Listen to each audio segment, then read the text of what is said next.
In order to succeed at an exceptional level, there must be accountability and high expectations present in the midst of your circle.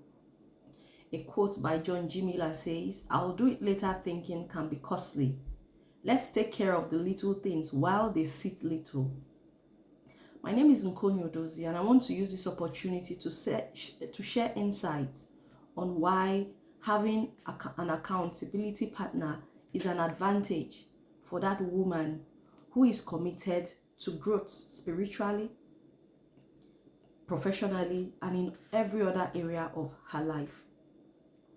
The secret to getting ahead is getting started, and the secret to getting started is breaking your complex. It's important we break our complex.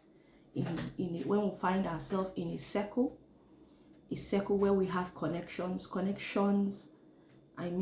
connected in a community where we have like-minded people, is a place where we thrive, is a place where we step out, to make the best out of the opportunity we have to connect with one another. And this is because you will only hold yourself accountable for the goals other people know about. So it's important you tell a trusted friend what you are up to.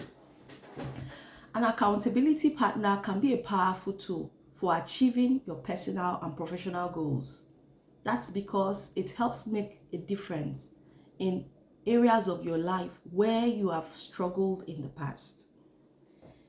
This is because an accountability system can increase your chances of success, speed up your journey towards your goals, and help you, in a quest to getting the best results in different areas of your life. I use myself as an example. In my journey to personal development, yes, I was able to set the goals, but setting the goals are not enough. You find out that each one of us at the beginning of the year, at the beginning of the quarter, we set up goals, saying to ourselves, these are the things I want to achieve. These are the things I want to do for myself. But many a times we find out that we're struggling. It's either they are just sitting on the paper, on the wall, and we're not making the best of it. Now, my accountability partner, we started off with, okay, yes, we're going to be meeting on a set day in the week to define what we want to do. Because if you don't break down your goals into what you'll be doing daily or weekly, take it or leave it, you will be struggling. And I even discovered that we can, with a 90-day window, you are able to break your goals to say, okay, for this quarter, this is what I'm going to achieve for myself. Maybe I'm going to focus on my spiritual life in this quarter for a 90-day period. I'm going to set myself, for instance, to wake up daily at 5:30 a.m. or 5 a.m., whatever time works for you, to seek God. I'm dedicating 1 hour to God. I'm going to read other materials, do my devotion, commit to reading a book, in a month, a book or two, depending on your capacity and, on your schedules.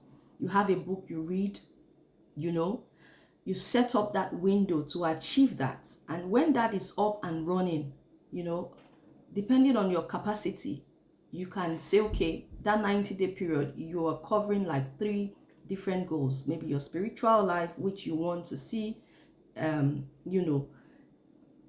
move to a different level, becoming more consistent, getting closer to God, seeking Him for a particular thing.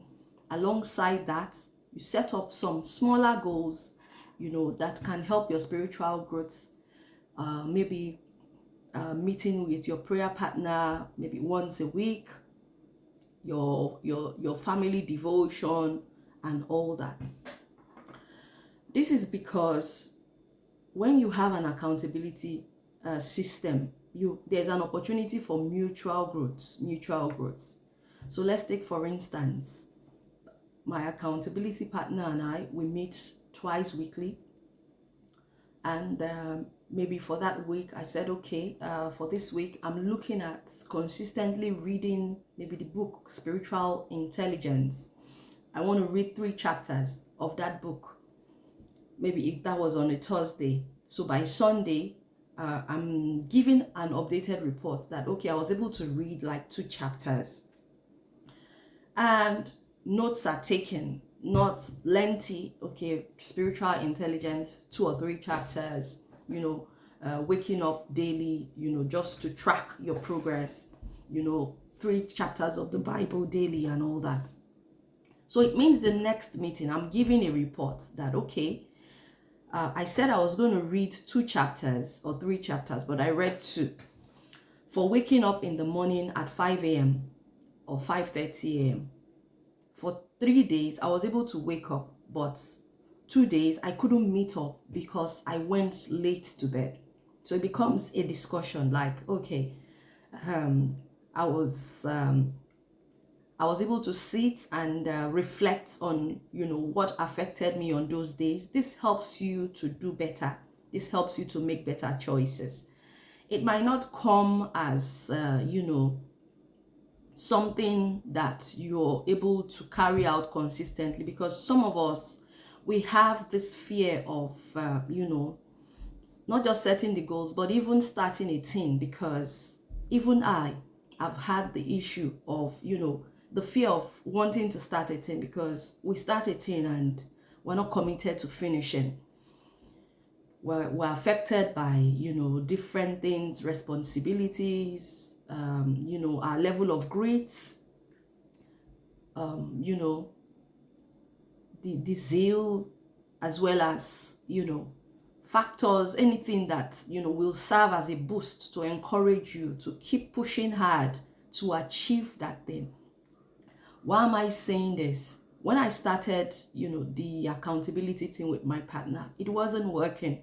Sometimes we find out that in a week, we're not even calling each other. We're not meeting up to the task.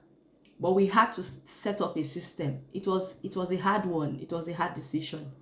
And we had to, put up something to guide us, that on so day, a day assigned to me and a day assigned to her. And it means that if I fail to call, I'm going to give my accountability partner £10. Yes. That way we're able to push ourselves. Because this is because our brain, if you don't set your brain up for hard tasks, or if you don't push yourself to that extent, you find out that you're lagging behind. That was a means of making sure that we even come up to that call, that we have that meeting, we discuss things that will help our lives. For instance, it's a business idea that you or your accountability partner wants to explore on.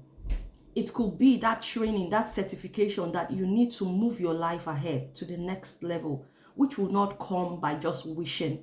It comes by action.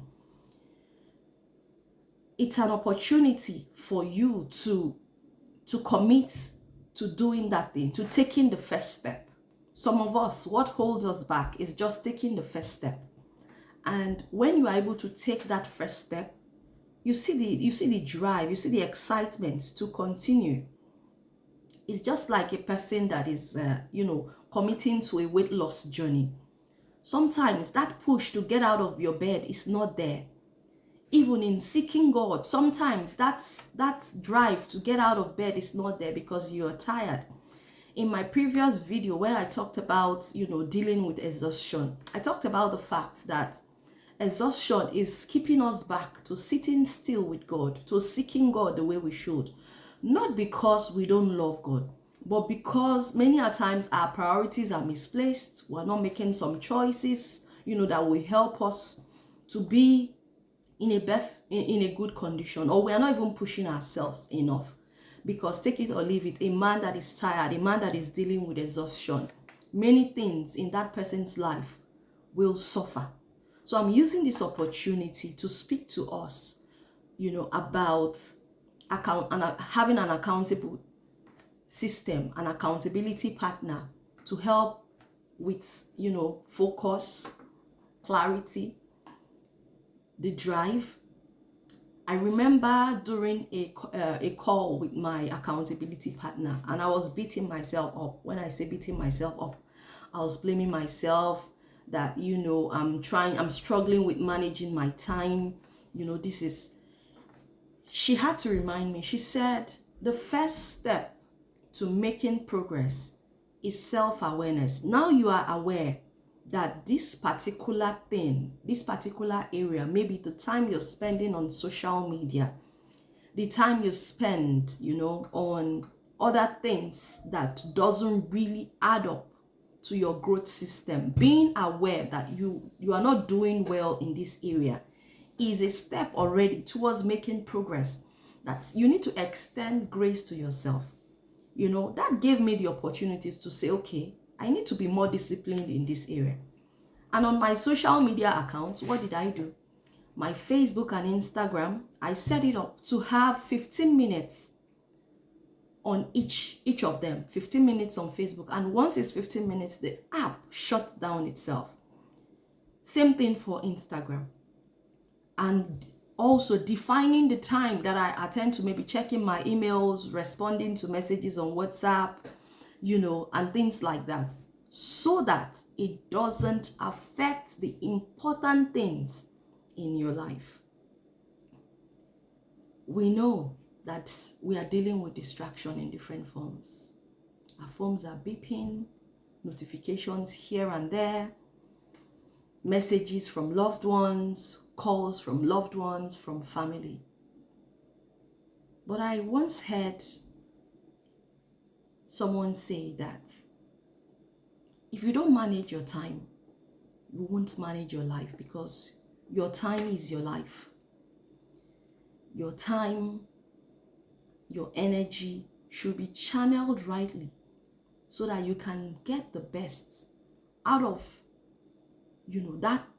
that goal, that step, that decision that will take you to the next phase of becoming a better version of yourself.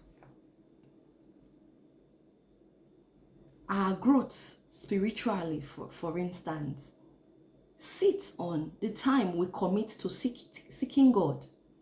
And many a times we find out that when we do not commit to doing what will make you available to have that time with God, you find out that you keep procrastinating. Either a day comes, you don't even do your devotion, or you wake up late. That's because you're rushing off somewhere, you're thinking of the time you take to prepare. And that way we keep giving God crumbs. We're not giving him enough time. And in seeking God, we need time, because the Bible tells us that he that cometh to God must come believing that he is, and he is a rewarder of them who seeks him diligently. Diligence means showing up. He that dwells in the secret place of the Most High, he that dwellers. God is looking for dwellers. He's not looking for visitors. He's not looking for people that will show up today and tomorrow they are not there. When you seek him consistently, you will hear from him. When you seek him consistently, you find out that those struggles you have, not that there will be no struggles, but you find out that you're not lost even in the face of the storm. You're not giving up.